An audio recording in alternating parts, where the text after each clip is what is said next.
Today, I'm actually going back to some of my roots where I grew up by the German border, because there was a word I picked up recently, or was told by Mario, who's the guest today, Schwellenangst. And it's all about that fear of the threshold when we have to make big decisions in life or in business.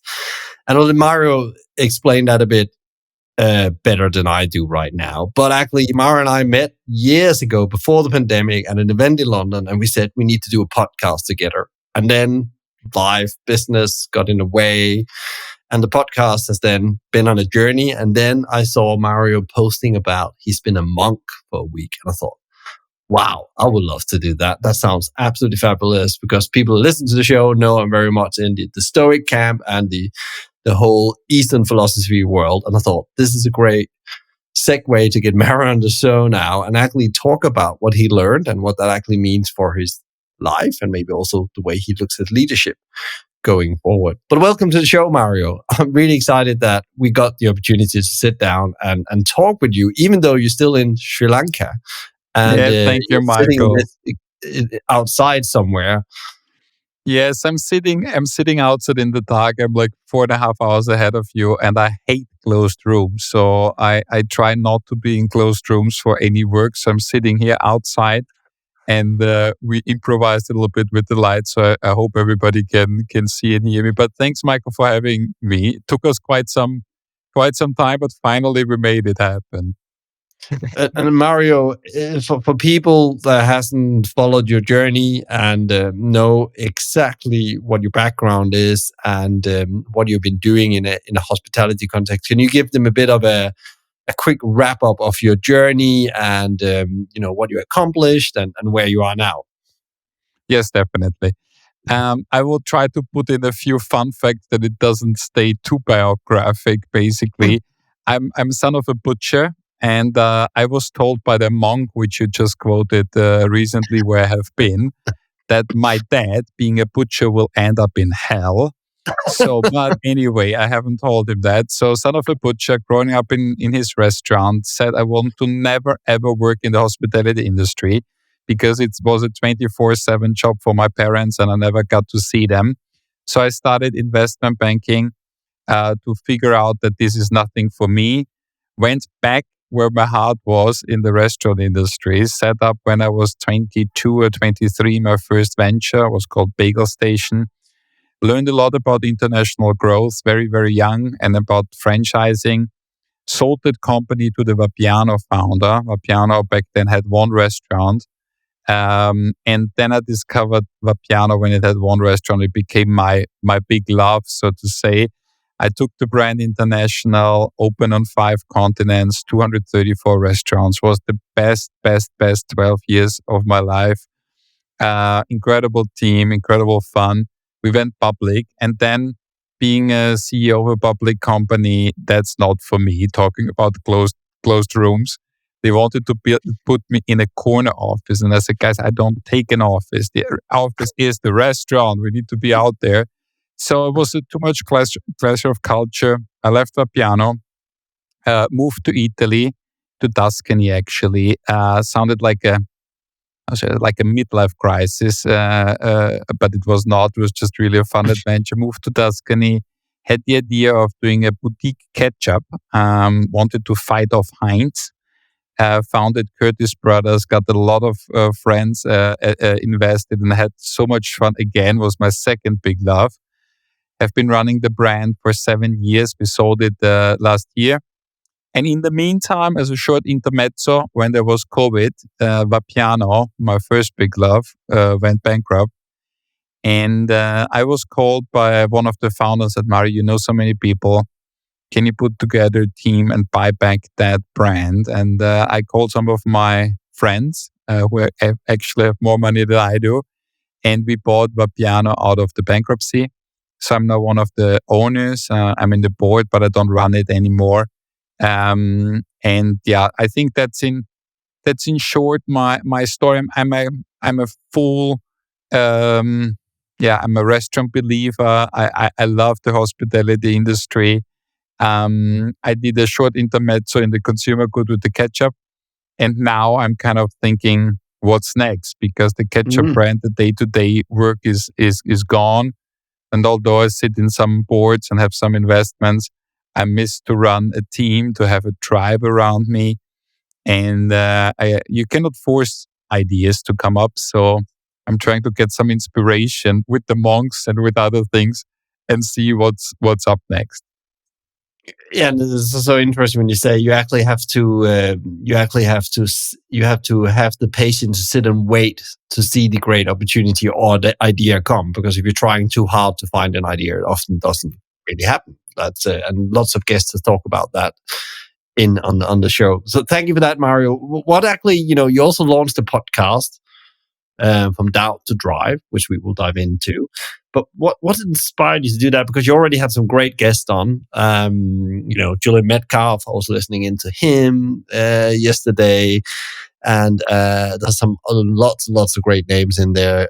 You have on the show. But what made you do that? Because I think that goes really well to maybe I already mentioned Schwellenangst. Let's start diving into this and what actually means, because it's really interesting that angle you take on entrepreneurship. I believe as an entrepreneur myself, I can really reflect in these stories and the questions you're asking and how they come up daily. Though, I face Schwellenangst today, maybe not in a big degree, but in a small degree. How are they going to feel when we increase the price? That was one of them. We can't increase the price because then they're going to get angry and then they don't want to have this relationship with us anymore. So yeah.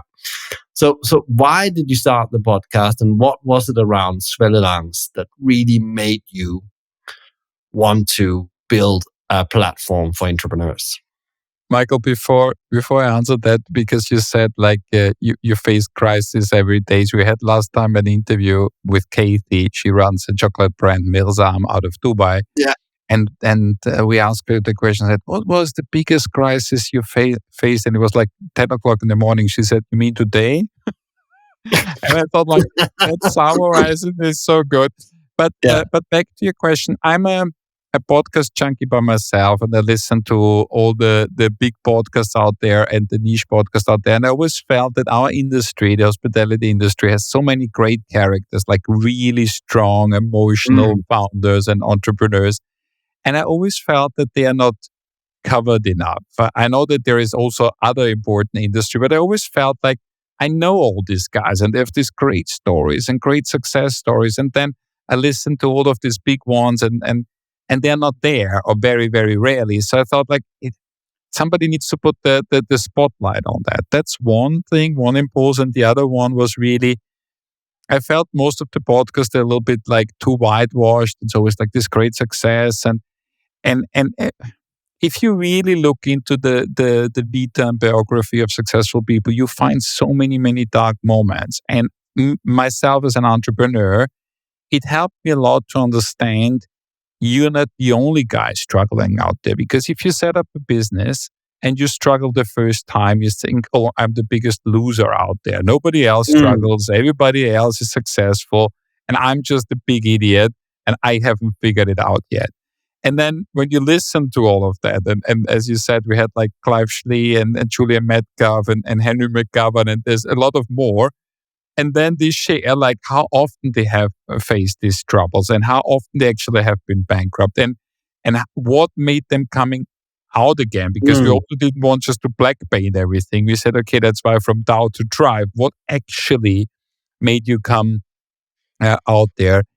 And it all came together pretty fast. I think there was this idea of the Schwellenangst always like it's with me since 10 years or so, because I discovered that story, this teddy bear story. We can talk later about it. And this teddy bear story is basically about this fear of threshold and border, Schwellenangst. And when I discovered that there is no English translation, I fell in love into this word because it's an awkward word. And first, I did a lot of work around Schwellenangst, what it means in our day-to-day life. I did a lot of coaching about it. I did a lot of keynote speeches about it. Because before the business context, from doubt to drive, I had this context about Schwellenangst to say, so the idea comes basically, you have in every Hollywood movie, in every fairy tale we grew up with, you have the hero. And the hero can only be born if he goes through big troubles. Because if the hero Mm. never has a trouble, there cannot be the hero cannot be born. So if you think about Lord of the Rings, for example, yeah, when Frodo goes out of this journey and he has this big fear to leave the village, and then he faces all the demons, and you know the story. And only because the character goes through all that hurdles and obstacles, the Mm. hero is born. It's always the same kind of way to tell a story in the old fairy tales, in the Disney movies, and so on and so on. But for us in life, we also have that Schwellenangst. And the first Schwellenangst normally people have when they start studying and they need to decide, do I stay in my small college in my hometown, or do I move to the big city and go to this Mm. university? And you need to leave this comfort zone, and you don't know what's there. So here, maybe not everything is perfect, but you know what you have. And then you have this thing above the Schwellen, above the threshold, and you don't know what it is. And then you have these voices in your head saying, like, you should go there, it will be great, everything will be fine. But the other one, they're much more noisier to say, no, it's comfortable here, stick around here, you know what you get. And this is just one example. I think everybody who went ever to through a divorce, you have the same. You feel like it's not right there anymore, but you don't know what's next. And that's why a lot of people stick Mm. in toxic partnership and relationship because of that Schwellenangst. You're so afraid to jump because you don't know what it is. And I did a lot of work around that with my team in the coaching, but I never really put this Schwellenangst in any business context. I don't know why. And when this Mm. concept of from doubt to drive came up, which is basically the same, like just the setting of a business. Yeah, you have a great job, you're making good money, and suddenly you have an idea and say, "Oh my God, I need to Yeah. go for this idea." And then you come home and you tell your wife and you tell your friends, and some say, "Oh, that's a great idea, you should do that." And the others say, "Oh my God, you have such a great job, you're making 200,000 at whatever McKinsey. Why would you ever leave that? You're so stupid. Like you will lose all." And this is the first big jump we all do, Michael. You know Yeah. that you've been there, and once we have done that, then we probably think, oh no, now the Schwellenangst is over. I made my big decision. But then you figure out there's so many pivotal decisions to be done as an entrepreneur, changing business model, getting rid of the co-founder, or finding new investors, like really, really big thing. And when, because you quoted before, we interviewed Rainer Becker, the famous founder of Yeah. Suma. He has Yeah. now 34 Sumas around the world, probably one of the top 3 brands. And he said in the podcast, I mean, he like one of our heroes, said, "I'm so scared to open now the first Suma in Germany. I have Yeah. a huge Schwellenangst to bring home where I can lose my face, this Yeah. successful brand." And we're talking about like a really successful guy. So it's not just something which you have at the beginning of your career. You can have throughout, and the podcast and the community around is basically make successful people opening up, talking about that, giving tool sets how to get out of that, which listeners can apply or at least get the comfort. I am not alone. It's completely normal to fail and to struggle. And today, I was on the other side. I interviewed somebody, and it was the owner of the biggest coffee shop chain in Germany called Coffee Mm. Fellows. And he was a professional athlete before. And I asked him, what can we learn from the athletes as an entrepreneur? And he said, what you can learn is that if you're in any sport, you most likely lose more often than you win. Yeah. I never thought about it, but it's quite interesting. So even Yeah. the successful one, they lose more often than they win. They win the most important games, but they also lose a lot. And he said you need to adjust very, very quick as a professional athlete to just like move on. Move on. You failed, move on. You lost, move on. And focus on the next game, on the next match to win. And I think that's that's if you have that skill set as a leader and entrepreneur to just digest quite quick if you fail or struggle or have your roadblock and get into the driver's seat, get the drive back, then you at the end will win. And we try to kind of, we're at the early beginning, so we are now at episode number 7 or 8. So very, very early beginning, but it's a personal thing. So there's no business model yet behind that. It's really just reconnecting with friends, talking, making them opening up about their stories and see what can we capture as a learning for our industry.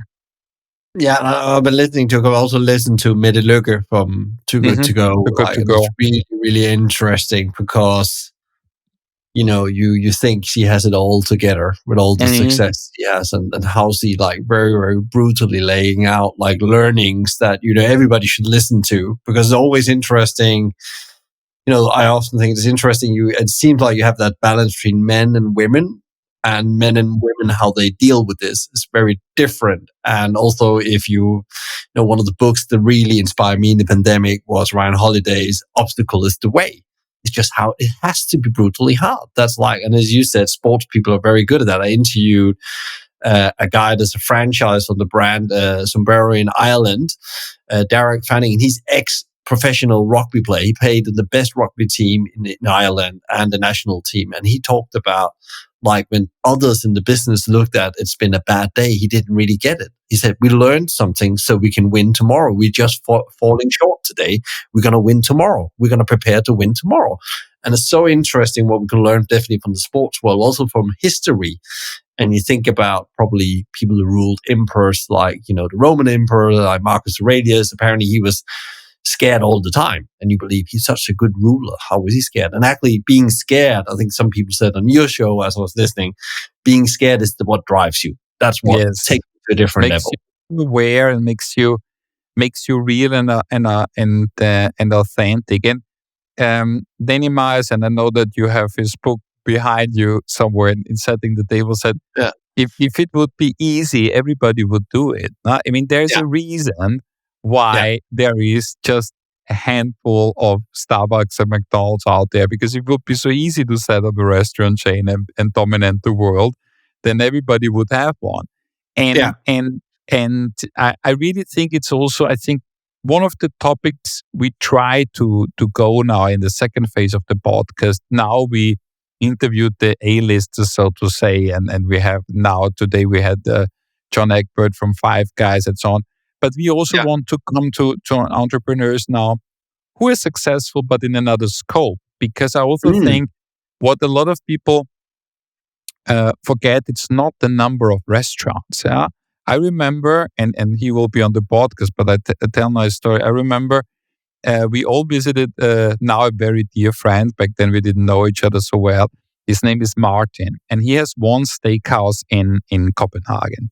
And we went to the steakhouse, and it's a fantastic steakhouse, and it's doing great sales, and it's printing money, and it's like you walk in, and it's like great. And I remember still we went there with the Food Service Summit, and all of us running a couple of hundreds and thousands of restaurants. We were sitting there and telling Martin the whole time, look, you can open like 50 of that in US and 20 of there, and you have to grow and this and that and this and that. And he just looked at us and said, why would I do that? Like, I have such a great life here. I have so much fun. This team here is the best team in the world. My guests are so loyal since 20 years. I make enough money for me and my family. Why would I open now the second restaurant? Exactly. And it's a little bit like the story of this rich man in the fisher village in Mexico who comes and basically tells this poor fisher who comes home with one boat with enough fish to make the day-to-day life. And he's telling that fisherman, you should buy a second boat, you should buy a third boat, you should acquire the next biggest fishery, you should go public. So at the end of the day, after like really going through that whole story, the fisherman looked at me and said, why would I do that? And then the guy said, yeah, but because if you have a public company and you sell it, you can move to a nice coast in Mexico and you can enjoy your day. And he said, that's exactly what I'm doing now. So we also try in this podcast, not just to sell only, like it is a success only if you become the biggest burger company or the biggest that. I think it's about enjoying the journey as an entrepreneur and figure out your sweet spot. Like what kind of project do you want to run? How big do you want to be? Yeah? Not everybody needs to go for world dominance. And I think that's also one of the myths. Yeah. You need to find your sweet spot. Yeah. Yeah, and it's really interesting. And a dear friend of ours, Andreas Carlson, um, way before I met you as well the first time, I think it was 2016, I had this plan together with a couple of others that we had this unique food philosophy, which we're still working on in different contexts. And I presented this plan to Andreas to get his feedback, wanted to have 1,000 restaurants. And then his first question was to me, why 1,000 restaurants, Michael? Can you really do what you really care about in 1,000 restaurants? And I just went blank. And I said, you're absolutely right. Mm. Yeah, Andreas is a dear friend and brother. He was also investor and board member in Curtis Brothers, and we had a lot of fun. And I think the success of Sticks and Sushi, the chain he's running now, shows that you need a moderate growth to really keep the quality up, the standards up. So if you really want to grow on the level of Suba, which we mentioned before, or Sticks and Sushi, or we also had another guest in dear friend in our podcast, Riccardo Geraldi, who currently scales Beef Bar. If you want to do it on a really caring level, you probably can open a restaurant every 18 to 24 months. Yeah. And everything you do faster, it's a compromise. Or you do it with partners or franchising, or you just have a QSR concept. But it's not easy to scale. Most of the concepts lose the soul. Yeah? And then it's getting too big, and then the founder gets bought out, and then you have a private equity coming in and a management change, and suddenly this beloved, unique concept is just like another burger store or another coffee shop or another pizza store. And that's why I think you need, as a founder, you need to really find your sweet spot and don't let people drive you into much growth. Yeah, find it. If it's worth to grow. If you enjoy the journey, like I did at Vapiano, traveling 100 countries, opening 34 countries, we enjoyed it, and it was a great journey. But I'm really trying more and more to focus on that journey. Yeah, and that's also what I realized with the ketchup venture. The journey was much more fun than the exit at the end. Yeah. So the exit at the end, it is at the end just a number, and then you can always discuss if that number is high or not high, or good or not good. But at the end of the day, it's over. Yeah? And you lose your kind of team, and you lose your purpose, and you lose your kind of day-to-day drive. And I really understand more and more this. The success probably is to have fun during the journey. And it's quite interesting, I guess, to have that fun, the clarity of purpose and direction, as I hear you say between the line, is so extremely important as you as an entrepreneur. Also, what fits with you. What are you really good at? How can you use your super skills in your entrepreneurial journey? What is that you really care about? And what you like to do. Yeah? I mean, maybe I could run a big company. I'm not sure, but maybe I could. But I definitely don't like it. Yeah? I don't like two-level reportings. I don't like to have a contact just via somebody else. I'm very bad with structure and systems. So maybe I could do it. I have done it. But do I like it? No. I like a strong tribe, 12, 16 people, strong huddles, very, very intense contact. And this is what I like. And obviously, if you then figure out, okay, that's the style of management and team you want to do, then in our industry, then you can only scale to a certain level of restaurants. Yeah, if you say, okay, I like to run tribes and small teams, you cannot build the next Starbucks. Difficult, probably. Yeah, but you can build a small boutique ketchup company or whatever is next. What I'm gonna do, and also now the podcast. Yeah, there's a handful of people very intense contact. My co-founder Florian, obviously we do all the interviews together. Then Cindy, who helps us with the social media. Then our two guys who do the hosting of the podcast. And then you have like 4 or 5 people, and it's intense and it's fun and everybody knows everything. I rather enjoy that, and I really enjoy it, than having such a big team and say 40,000 employees. Like, oh my God. Like when we always hear that in the interview, oh my God, it's like my nightmare. Yeah. How many of them you know actually?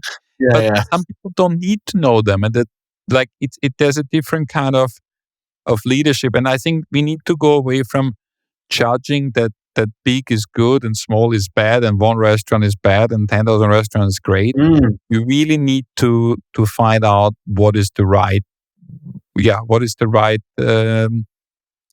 thing for you. Yeah, and it's very interesting. There's a book called Small Giant. Bo Burlingham wrote that, interviewed him on the show as well. And he found all these companies that were small but mighty, and mighty in the way they were very successful from a profitability point of view and the impact they made on their local society. So it's very deep purpose, but also very strong business model behind. Yes. So they were maybe small, there were not hundreds or 1,000 of them, but they made a very big impact. And people who listen to the podcast knows I have a big love affair with Singerman's in the United States, in Ann Arbor, Detroit, where they have built this, unique business that is owned by the employees in principle. And now it's being handed over to the employees, actually. And the whole purpose is we don't want corporate to buy. We don't want Amazon to buy our business. And how do we protect our business today? The two founders are not there anymore. Principal died or retired. So it's so interesting how there's these pockets of companies, and actually it's actually okay to go and build a business like that as an entrepreneur and actually be successful with that. And I think there's a change in the tides about that. And I think also there's been a lot of guests here. We talked about Dan Simons last time. Yes. Founding Farmers, a restaurant group owned by farmers. Great restaurateur. Yeah. There's 7 restaurants, and he's very much on that. We are not growing before we have hit a certain standard. It's a bit like Andreas Carlson with Sticks and Sushi. We need to keep our standards and quality and experience, or else there's no reason to scale and open the next one.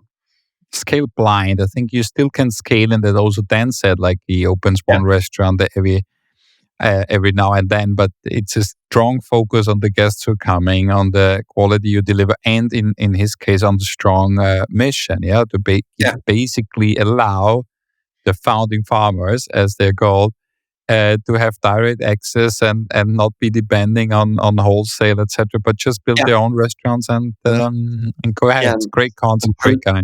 Threw the middleman out of it. So what is the mission from doubt to drive? What is that? What are you hoping to achieve? You said you're still in the early days. You're still figuring out things. But what is like the mission? What would you like it to do in the world on a long term basis?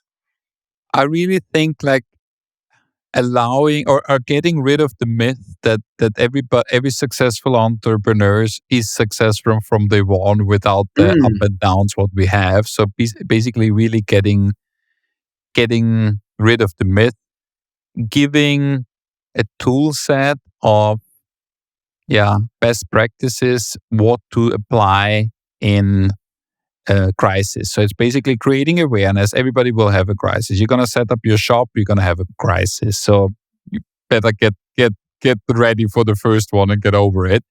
So creating awareness, completely different, completely normal to fail, completely normal to struggle. But then when you struggle, you can't say it's completely normal, keep on struggling. You need to give them a tool set, correct? So what we're trying to do, and that's kind of the USP of the podcast, is we summarize it at the end. So when the guest is leaving, Fleur and me stay and we chat about what we learned. We compare our notes, and then we write like the top 7 learnings in like a sheet or a graphic or whatever. And we give that to the interview partner because I think it's a nice memory and they can post it on the social media, etc. But basically, we try now to find the red line between all these stories. What are people doing when they struggle? How to get back in the driver's seat? And obviously there's different characters. Sometimes it's really like one is going for red and the other one is going for blue. But there's a lot of cases where they actually align. And we want to give great awareness and give the tool set. And now we're going to the next stage and say, okay, fine. can we help the entrepreneurs when they face that crisis? Katie said in last week interview, get yourself a work therapist. Yeah. So like a short term, very intense coaching or mentoring or whatever you want to call it. Yeah. To say, okay, there is an entrepreneur in crisis. He reaches out to us. We're a set of entrepreneurs, been there, done that, having the confidence, guiding them through and helping them to bridge a very difficult period. Because what is the most tricky thing, Michael, is when you have that struggle as an entrepreneur, in that moment of struggle, you sometimes have no safe place to go. Your therapist, you could go, but he doesn't understand shit about your business. So he maybe strengthens your mental health, but he will not help you to get out there. You cannot go, or it's difficult to go to your employees, because if it's a really existential crisis and the company could go bankrupt, you don't want to run the sinking ship and really make a self-fulfilling prophecy because you told them and they run away. If you don't have a trustworthy relationship with your investors and board, you don't go there because you as a CEO and founder don't want to look like an idiot. So where do you go? You can go to your wife, fine, but also it is tricky because you're basically bringing this problem very close to you in a very intimate kind of partnership, which is tricky. Yes, you have great friends maybe and peers, but what if you don't have? Or what if you cannot share that? And this work therapy or whatever you want to call it, we try to establish a platform for that. And we're going to start with a seminar now first from Doubt to Drive here in Sri Lanka. And not sure yet on how often we're going to offer that, probably twice to three times a year. Strong one-on-one coaching, very intense, yeah, because at the end of the day, we want to get the entrepreneurs out there again, out of the crisis. So like whatever, 4 sessions, 3 sessions, 6 sessions, whatever it is, very intense coaching. And then hands off again and let them fulfill their dreams and we take care of others. So that could be one kind of things. But for this year, 2024 is my year to kind of readjust. That's why I'm here in Sri Lanka in a very, very basic, different environment, also with the monks, as you said, and trying to find out what's the next gig, what kind of company do I actually want to run, what fits to me, where I'm good at. So not sure yet what exactly we're going to do, but we have still 6 months and 11 days here. So it's always important to have a deadline. still enough time to figure it out. I don't know what to take us to next, because I really want to hear about both, the monk, because the monks, that was really the reason I reached out. And also I want to, touch on the teddy bear, because actually as I was preparing this interview, so let's do the monks first. And if there's time, we jump to the teddy bears. The teddy bear story, if people really want to hear it, I've told them a lot of time. You can YouTube or Google or whatever, you're going to find it. We'll put the link. There's a nice link on Teddy Talks where you do a conference at Amrest one year, exactly. I think. That was a funny one. The teddy bears everywhere. And maybe these stories they even linked. I haven't thought about that. But one thing what fascinated me when I came here, as I said, I live now in Sri Lanka for a couple of months, and it's a Buddhist country. And what really struck me was the different way how people approach you and the kindness.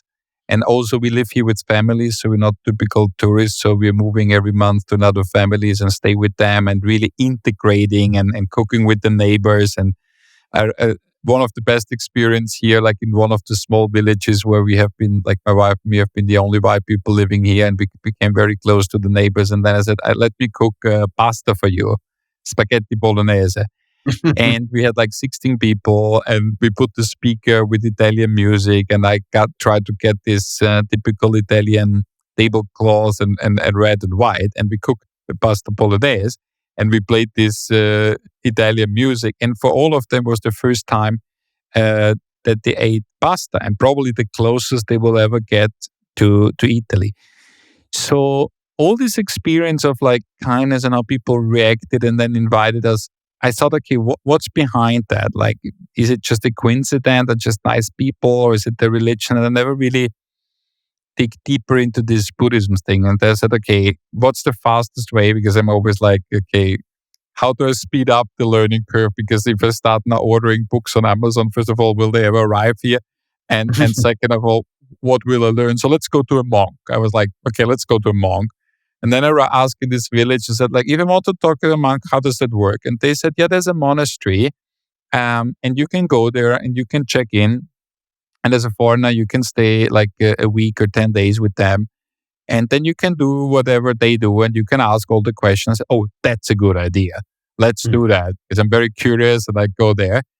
So I went there and obviously not prepared at all. And I came there and the first thing the monks insisted was to shave my head. So now, like you see, I'm already 2-3 weeks out there, but it was completely shaved. And then they put the white ropes on me. And then I figured out that shaving your head and putting on a white robe is not doing the trick, because my first question in this Buddhist monastery, and I'm really ashamed now to even say it, is like, what's my schedule? And I said, like, what the fuck? You come here to Buddhist monastery and the first you're going to ask, what's my schedule? And so I integrated with them. I lived with them.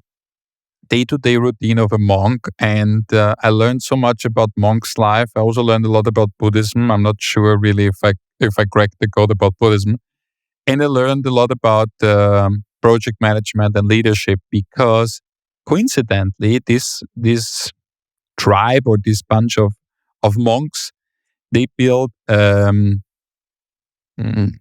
new monastery on a hill. Since 15 years, they're building that monastery.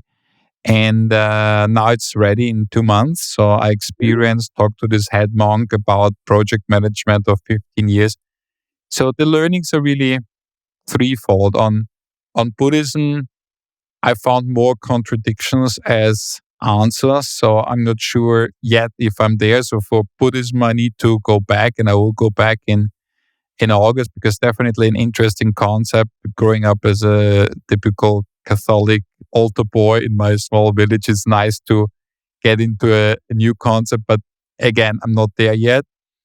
The monk's life is fascinating because you give everything up. Yeah, you're not allowed to own anything. You're not to engage in any form of transaction. You're not allowed to have money. So you're fully depending that somebody feeds you tomorrow. And that's a very weird concept, because that's even weirder than homelessness. Because if you're homeless and you're hungry, and I don't want to compare that, but you are allowed to beg and you're allowed to do something to get your food. And again, I don't say that this is a great way to live your life, or this is like easy, but at least you can do something if you want. But these monks, they sit there and they wait and they hope or pray that another neighborhood or community shows up and cook for them. And that's a fascinating thing. And then that there is no concept of time. Like we Westerners, like we as me at least, I don't believe in reincarnation. So I have like average 85 years to live. And I need to get everything done in these 85 years, because afterwards it's over. Heaven or hell, yeah, but it's over. And if you believe in reincarnation, you have a completely different mindset. Like, you have been here already 1,000 times. You be around another 1,000 times. So the concept of time is completely different. And when you read this original speeches of Buddha, and when he talks about aeon, and I said to this teacher, what's an aeon? And the teacher told me, like, an aeon is if you take a really, really big city and you build a wall around that city, and then you fill it with rice grains. And then every 1,000 years you take out one rice grain. An aeon is the time it takes to empty that city. And then you say, oh, that's a long time. And they think, and their whole attitude is in this very, very, very, very long time frames. So that was very, very fascinating. But the last thing to tell you, Michael, was really this project management. And this is basically maybe closing the circle to leadership and entrepreneurship. I talked to this head monk and I said, like, you running one of the biggest construction sites in Sri Lanka. It's a huge monastery, yeah, on a hill. And when they got donated, somebody gave them the property, like basically the mountain.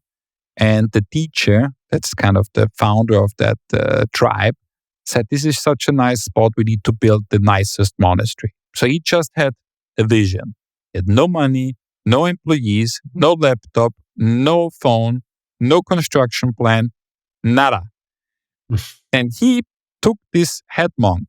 He was 18 years old, this guy. And he said, you're in charge. You built that monastery. And he didn't give him anything. He built him a house out of stone on that mountain and put him there. And the guy wakes up every day at 4 o'clock in the morning, puts on his orange robe, because that's everything he has, and his slippers, and goes out of this construction site. Again, no phone, no laptop, no construction plan, nada. No money, no employees. And he just hopes that somebody shows up on that day, sent by whoever, and helps him to build this dream. And the only thing he does is telling his dream to everybody. And this word of mouth travels from one village to another. And then suddenly it reaches an electrician 300 kilometers away. And this electrician says, oh, what a great mission. Let's go there and let's help. And then an electrician shows up. And then if the electrician shows up, they will do a few electrician works. And then, but if no electrician shows up, Michael, then we do 1 year no electric work. Then we do plumbing or walls or whatever we do. And I said to him, this is like a very interesting concept of leadership. And I said, how do you do that? And he said, it's even worse, Mario. He said, because once people show up, I cannot give them an order. Because me as a monk, I'm not allowed to give them an order. So suddenly on every weekend, because I was there over a week, so I saw the weekend twice, every weekend, like 400 or 500 people show up from the communities. They want to help. And he obviously knows exactly what to do, but he's not allowed to tell them. And it sounded like a joke, like a stand-up comedian joke. I said, like, but how you do that? And he said, I just put them all together and I tell them my vision. And I tell them, this monastery will make so many people happy and we're going to all pray there to Buddha and we will be happy and everybody will be happy. And by selling that vision, very, very strong and very, very emotional, he turns something in motion and people do it completely without any structure. I mean, yes, you could argue now it took 15 years and probably if it would have done with structure, it would have been built in 1 year or 2 years. But that's really, really fascinating. And there must be some learnings there. And I wrote a book, and if you go, I wrote a couple of pages, booklet. And if you go to my LinkedIn, you're going to find that. Because when I came out there, I thought, okay, I need to somehow get that thoughts down on paper. And I'm still not sure what is the learning. But probably the learning is that we don't need all the tools we're having to run a company. We probably just need the right idea, a strong mission, and consistency in telling the story and the vision till it's heard by the right people. And then the right people will find you to work for you, and the customer will find you, and the loyal customer will find you. Just probably need to give it the patience to that your story travels to the right person. And so interesting. That was really one of the things that captivated me in your booklet. We'll put a link into that as well. Was that thing around the monk and his ability to be a storyteller and actually scaling a story. He's not really building a monastery. He's actually building, a scaling a story. That's what he's doing. And then things happens, and it evolves in the way it evolves. And he accepts that's the terms I'm under. Imagine as a founder, you were told your only job is to tell the story. They do that, but you cannot control the speed. the Yeah. story will unfold in front of you. So it's like this, counterintuitive concept, but it's actually very healthy because sometimes we get so obsessed about the operation and what needs to be done, and we actually forget about the story. They eventually set us out of the entrepreneurial journey. And that was what I was thinking when I was reading that. 100%. But Michael, as I'm still here a couple of months, I will definitely go back in August. First of all, I made my bet with the head monk because the head monk said it will be ready in May. And I said, my friend, it's like the same as with every restaurant when the general constructor tell me it will be ready in May. It will not be ready in May. So he found it very funny that I made a bet with the head monk that it will not be ready at full moon in May. So, which is in 2 weeks from now. So I will be back in August and I will dig deeper for us, Michael, to learn more. Yeah, great. Well, that's maybe another reason to reconnect there again and talk about that. There were some super learnings, and I guess that you're still reflecting a lot on that, and you'll probably see things in a different light when you go back as well.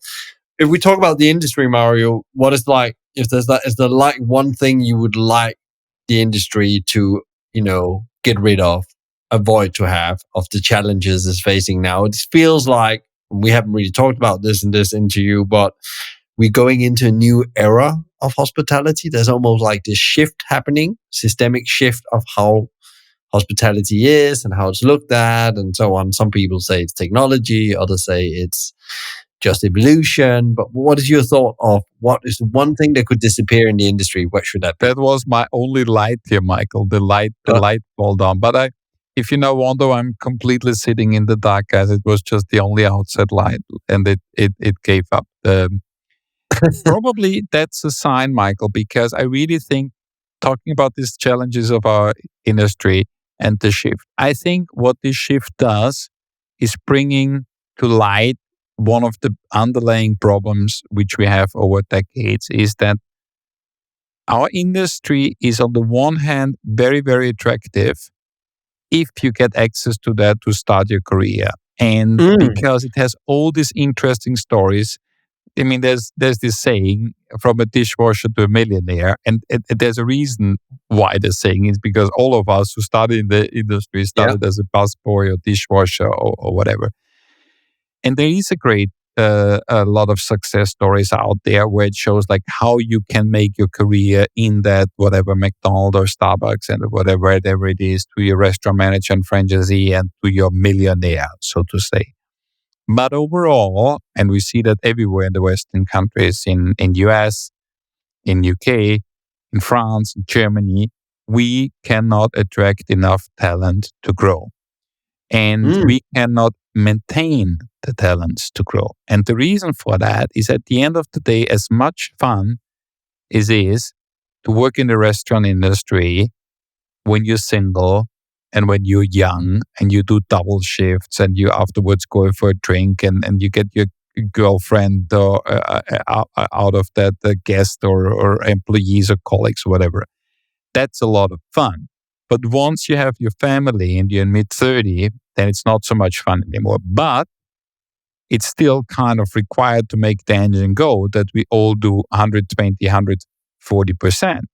Because there is no way to run a successful restaurant if everybody runs on 100%.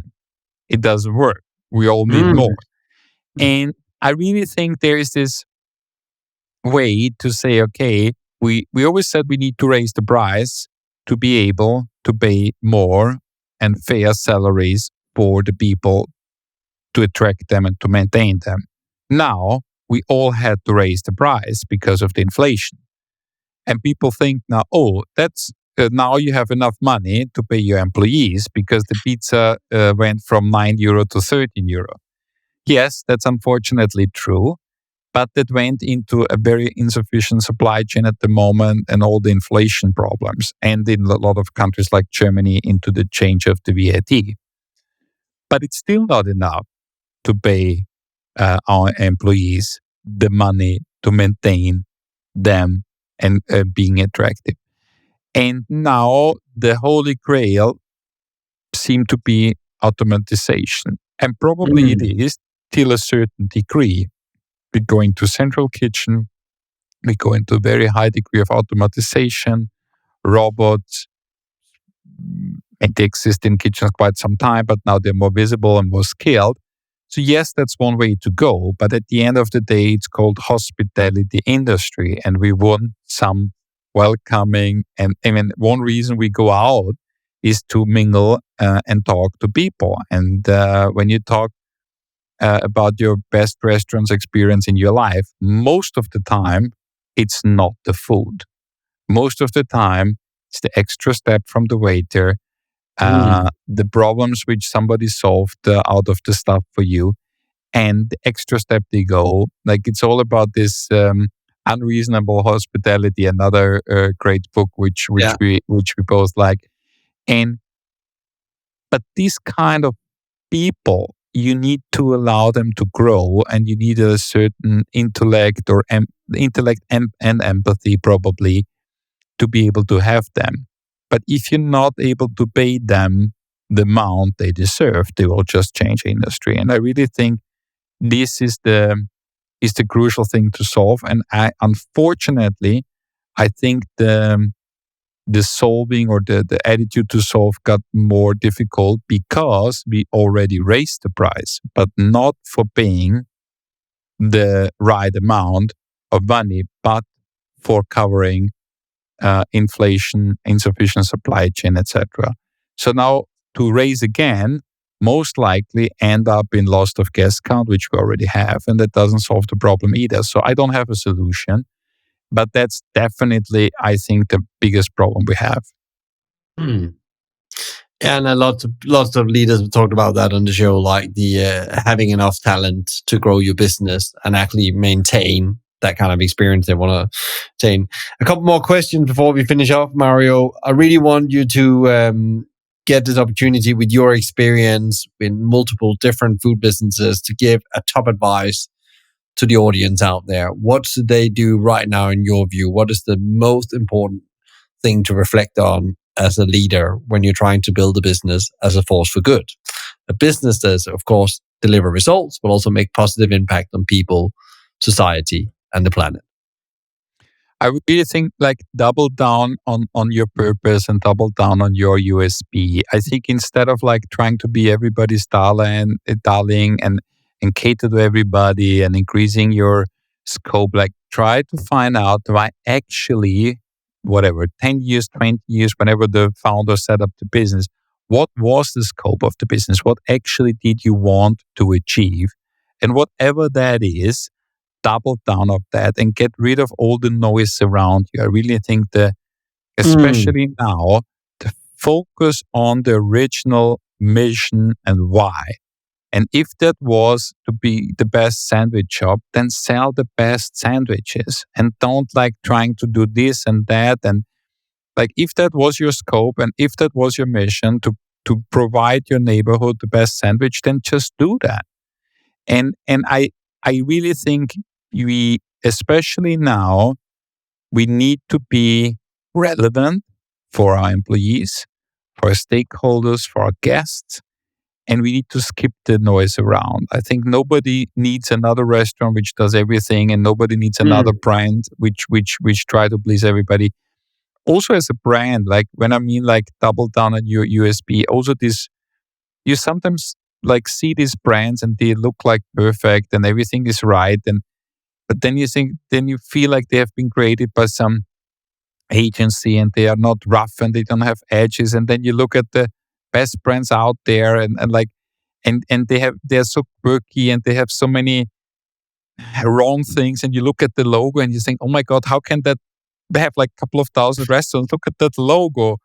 But like people like authenticity, and especially my feeling is, Michael, the more streamlined and slick social media is, and by definition, like met the interview said, the world doesn't need another filter app.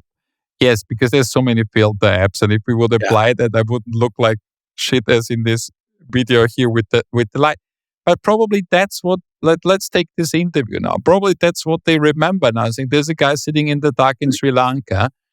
And maybe that's the USP then of that that conversation instead of trying to always trying to make it perfect. And I don't mean that you shouldn't cater the perfect experience, but your brand can be edgy.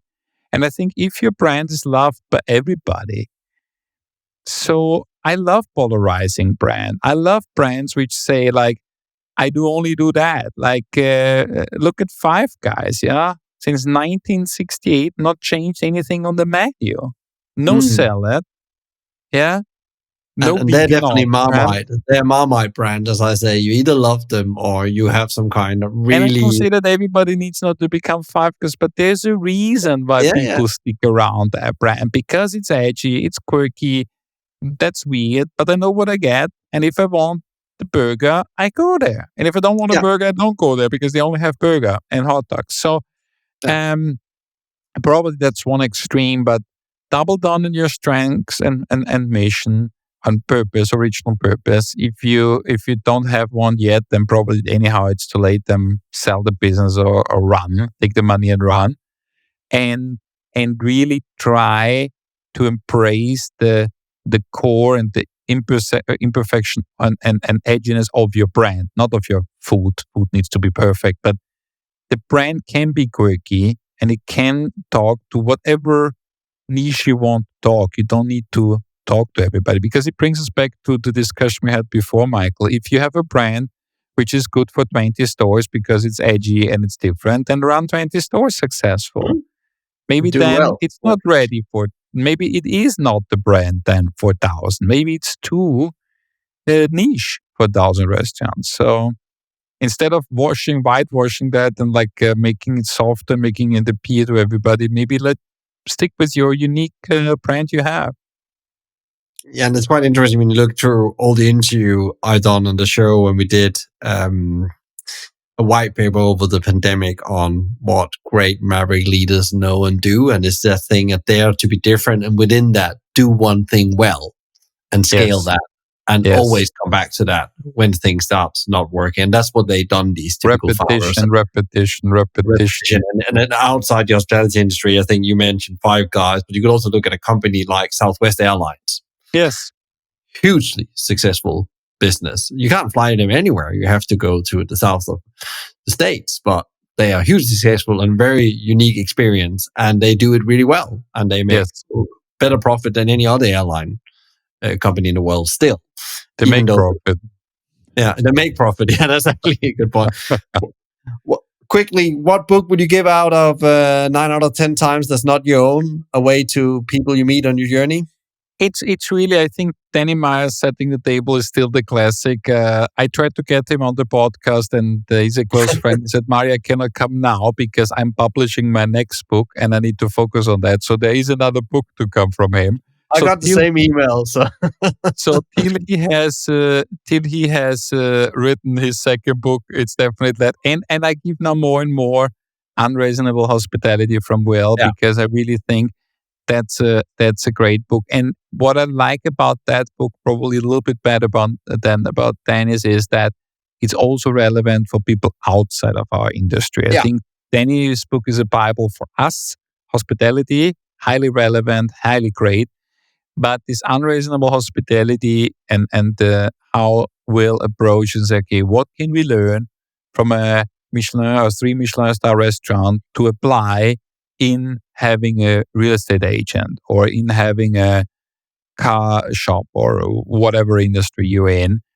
Because by doing this extra step for your, we say guests, but other industries say customers or users or followers or whatever, by doing this extra step, by being unreasonable with the extra step, you can really build a great brand. And I really like this approach. I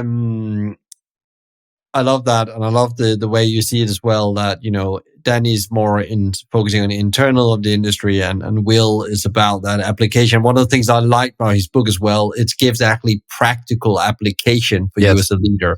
It's not just a concept book, which is it's a very practical, hands-on leadership book.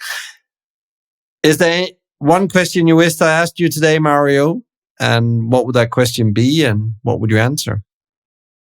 I know we didn't talk about the teddy bears, but we're going to put the link in the show notes. Yeah, the teddy bear is probably too long for that answer. I really think that the concept, I mean, we talked about monks, but I really think the learning so far taking from Sri Lanka, because when we moved here, we said, if we get this experience of being a couple of months here in a developing country, let's call it as it is, it's a challenging country. We said, okay, obviously it's very cheap and you can rent a house with the pool and be there and just play La La Land, or you try really to discover how does life look in Sri Lanka. And we live with families, and we live with them, and we cook with them, and we go the day-to-day life with them. And then you really see, there's a lot of learnings out there. I think, first of all, you don't, I mean, it's quite obvious, but if you,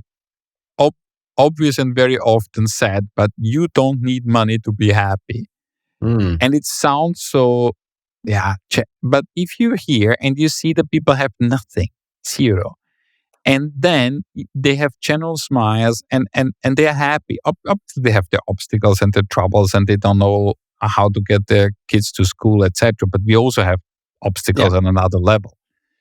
But if you really look at them, they are probably more happy than we are, and they're definitely more genuine. So the concept of, I mean, there's a lot of studies out there that money and is not correlated to happiness. If you live in a country like that, you definitely feel it.